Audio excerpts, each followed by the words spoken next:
எல்லாருக்கும் வணக்கம். Welcome to Ranipet சமையல். இன்றைக்கி நம்ம ஒரு சூப்பரான கத்திரிக்காவை வச்சு ஒரு கிரேவி மாதிரி பண்ணலாங்க. கத்திரிக்காவோட முந்திரி பருப்பெல்லாம் சேர்த்து சூப்பரான ஒரு கிரேவி. கத்திரிக்காய் பிடிக்காதவங்க கூட இதை சாப்பிட்டாங்கன்னா வேண்டான்னு சொல்ல மாட்டாங்க. ரொம்ப சூப்பராக டேஸ்டான ஒரு கிரேவி, சாதத்துக்கு ரொம்ப நல்லாயிருக்கும். வாங்க எப்படி செய்கிறதுன்னு பார்க்கலாம். முதல்ல நான் ஒரு அரை எலுமிச்சைப்பழம் அளவுக்கு புளி தண்ணியில் ஊற வச்சு எடுத்து வச்சுருக்கேன். அப்புறம் ஒரு 3 காஷ்மீரி சில்லி, ஒரு 4 நல்ல காரமான மிளகாவாக ஒரு 1/2 மணி நேரத்துக்கு முன்னாடியே தண்ணியில் போட்டு ஊற வச்சு எடுத்து வச்சுருக்கேன். அடுத்தது வறுத்து தோல் எடுத்த வேர்க்கடலை ஒரு 3 டீஸ்பூன் அளவுக்கு நான் இப்போ எடுத்திருக்கேன். அடுத்தது 2 டீஸ்பூன் அளவுக்கு நல்லா வறுத்த எள்ளு எடுத்திருக்கேன். அடுத்தது முந்திரி பருப்பு ஒரு 4-5 முந்திரி பருப்பை உடச்சி எடுத்து வச்சுருக்கேன். இதோட ஒரு பெரிய சைஸ் வெங்காயம் நான் கட் பண்ணி வச்சுருக்கேன். கொஞ்சம் பெரிய பீஸாகவே கட் பண்ணி வச்சுருக்கேன். பொடியாக கட் பண்ணணும்னு அவசியம் இல்லை. இப்போ அதை சேர்க்குறேன். அடுத்தது 2 மீடியம் சைஸ் தக்காளியை நான் கட் பண்ணி வச்சுருக்கேன். இப்போ அதை இதோட சேர்க்குறேன். அடுத்தது ஒரு 10 புதினா இலை இதோடவே சேர்த்துக்கலாம். அடுத்தது கொஞ்சமாக கொத்தமல்லி இதோட சேர்த்துக்கலாம். இப்போ இதோட நான் ஊற வச்சுருக்க மிளகாவையும் சேர்த்து ஒரு மிக்ஸி ஜாரில் போட்டு நல்லா அரைச்சி எடுத்துக்கலாம். ரொம்ப பேஸ்ட் மாதிரி இல்லாமல் ரொம்ப கொரகொரப்பாகவும் இல்லாமல் அரைச்சி எடுத்துக்கலாம். இப்போ நான் அரைச்சி முடிச்சிட்டேன்.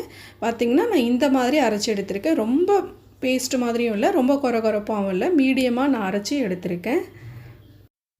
இப்போ நான் 1/4 கிலோ கத்திரிக்காய் நல்லா கழுவி எடுத்து வச்சுருக்கேன். இப்போ இதை 4ஆக கட் பண்ணி எடுத்துக்கலாம். கட் பண்ணிவிட்டு உள்ளே பூச்சி ஏதாவது இருந்தால் நம்ம செக் பண்ணி எடுத்து வச்சுக்கலாம். இப்போ நான் கட் பண்ணி முடிச்சிட்டேன். அடுத்தது ஒரு கப்பில் ஒரு 1/4 டீஸ்பூன் அளவுக்கு உப்பு, அடுத்தது ஒரு 1/4 டீஸ்பூன் அளவுக்கு மஞ்சள் தூள் எடுத்துக்கலாம்.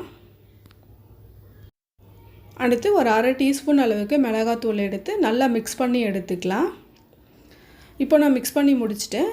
மிக்ஸ் பண்ணதுக்கப்புறம் இது மாதிரி இடையில ஒரு ஸ்பூனில் உள்ளே எடுத்து போட்டுட்டு அதை உள்ளங்கையில் வச்சு நல்லா உருட்டினோம்னா எல்லா சைடும் பார்த்திங்கன்னா உங்களுக்கு நல்லா கோட் ஆகிடும். மிளகாத்தூள் உப்பெல்லாம் அந்த கத்திரிக்காயோட நல்லா பிடிச்சிடும்.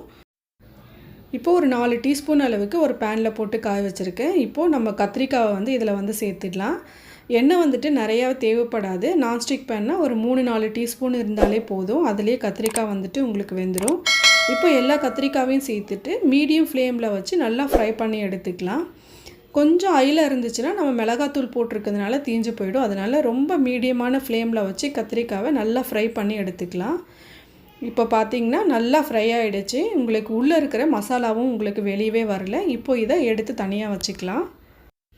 இப்போ நான் ஒரு பேனில் ஆயில் போட்டு காய வச்சுருக்கேன் 4 டேபிள் ஸ்பூன் அளவுக்கு. இப்போ கடுகு உளுந்து நான் தாளிக்க போடுறேன். கடுகு உளுந்து பொரியிற வரைக்கும் கொஞ்சம் நேரம் வெயிட் பண்ணலாம். இப்போ நல்லா பொரிஞ்சிடுச்சு. அடுத்தது கொஞ்சமாக கருவேப்பிலை சேர்த்துக்கலாம். கருவேப்பிலை ஆயிலே சேர்க்கும் போது நல்ல ஃப்ளேவர் வரும். அடுத்தது 1 டீஸ்பூன் அளவுக்கு நான் இஞ்சி பூண்டு பேஸ்ட் சேர்க்குறேன். இப்போ இஞ்சி பூண்டு பேஸ்ட்டையும் இந்த ஆயிலில் நல்லா வதக்கி எடுத்துக்கலாம். இப்போ இஞ்சி பூண்டு பேஸ்ட் பார்த்திங்கன்னா நல்லா வதங்கிடுச்சு, நல்ல ஃப்ளேவர் வருது. அடுத்தது நம்ம அரைச்சி வச்சுருக்க அந்த மசாலாவை இப்போ இதோட சேர்த்துடலாம். இப்போது ஃப்ளேம் கொஞ்சம் மீடியமாக வச்சுக்கிட்டோம்னா நமக்கு கரெக்டாக இருக்கும். ஏன்னா இதில் தண்ணியெல்லாம் நம்ம எதுவும் சேர்க்கலை. அதனால் கொஞ்சம் மீடியமாக வச்சு இந்த மசாலாவை இந்த ஆயிலில் நல்லா ஃப்ரை பண்ணி எடுத்துக்கலாம். இப்போ அந்த மசாலா அந்த இஞ்சி பூண்டு பேஸ்ட் ஆயிலோட நல்லா மிக்ஸ் பண்ணியாச்சு. இப்போ இதை ஒரு மூடி போட்டு க்ளோஸ் பண்ணி மீடியம் ஃப்ளேமில் நல்லா அந்த தண்ணியெல்லாம் வத்துற வரைக்கும் நல்லா வதக்கி எடுத்துக்கலாம். இப்போ பார்த்திங்கன்னா நம்ம சேர்த்த மசாலாவில் இருந்த தண்ணியெல்லாம் சுத்தமாக குறைஞ்சிருச்சு. இந்த மசாலாவும் நல்லா வறந்துட்டு ஆயிலெலாம் பார்த்திங்கன்னா ஓரத்தில் நல்லா பிரிய ஆரம்பிச்சிருச்சு. இப்போ இந்த மசாலாவோட நான் ஒரு 5 முந்திரி பருப்பை 2ஆக கட் பண்ணி வச்சுருக்கேன். இப்போ அதை சேர்க்குறேன். அடுத்தது ஒரு 3 பச்சை மிளகாய் சேர்த்துக்கலாம். அடுத்தது 1 டீஸ்பூன் அளவுக்கு நான் தனியாத்தூள் சேர்க்குறேன். தனியா தூள் சேர்க்கலைன்னா நம்ம முழு தனியாகவும் இந்த மசாலாவோட சேர்த்து அரைச்சிக்கலாம். அடுத்தது 1/2 டீஸ்பூன் அளவுக்கு கரம் மசாலா இப்போ நான் சேர்க்குறேன். அடுத்தது ஒரு 1/4 டீஸ்பூன் அளவுக்கு மஞ்சள் தூள் இப்போ சேர்த்துக்கலாம். சேர்த்துட்டு இப்போ இதை நல்லா மிக்ஸ் பண்ணி எடுத்துக்கலாம். இப்போ அந்த மசாலாலாம் நல்லா மிக்ஸ் ஆகிடுச்சு. அடுத்தது இந்த டிஷ்ஷுக்கு தேவையான உப்பு நான் இப்போ சேர்க்குறேன். அடுத்தது ஊற வச்ச புளியை நான் கரைச்சி எடுத்து வச்சுருக்கேன். இப்போ அதை சேர்க்குறேன்.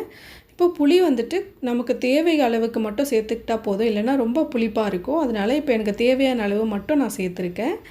அடுத்தது இதை நல்லா மிக்ஸ் பண்ணிக்கிட்டே இருந்தோம்னா உங்களுக்கு மறுபடியும் ஆயிலெலாம் வந்துட்டு நல்லா பிரிய ஆரம்பிக்கும். இதை மூடி போட்டு க்ளோஸ் பண்ணி அப்பப்போ ஓப்பன் பண்ணி கிண்டி விட்டோம்னா நல்லா வந்துட்டு உங்களுக்கு கிரேவி வந்து நல்லா திக்காக வந்துடும். புளியோட பச்சை ஸ்மெல்லும் போயிடும். இப்போ பார்த்திங்கன்னா நல்லா கெட்டியாகிடுச்சு. அந்த ஓரத்துலலாம் உங்களுக்கு ஆயில் வந்து பிரிய ஆரம்பிச்சிருச்சு. இப்போ நம்ம ஃப்ரை பண்ணி வச்சுருக்க கத்திரிக்காவை வந்து இதோட சேர்த்துடலாம். அடுத்தது ஒரு அரை டம்ளர் அளவுக்கு மட்டும் தண்ணி சேர்த்தா போதும். ஏன்னா மசாலாலாம் நல்லா குக் ஆகிடுச்சு. அதனால் கொஞ்சமாக தண்ணி சேர்த்துட்டு இப்போ இதை நல்லா மிக்ஸ் பண்ணி எடுத்துக்கலாம். இப்போ நான் நல்லா மிக்ஸ் பண்ணி முடிச்சுட்டேன். உப்பெல்லாம் செக் பண்ணி சேர்த்துட்டேன். இப்போ இதை ஒரு மூடி போட்டு க்ளோஸ் பண்ணி மீடியம் ஃப்ளேமில் ஒரு 5 மினிட்ஸ் வச்சு எடுத்தோம்னா சூப்பரான கத்திரிக்காய் கிரேவி வந்து ரெடி ஆகிடும். இப்போ ஒரு 5 நிமிஷம் ஆயிடுச்சு.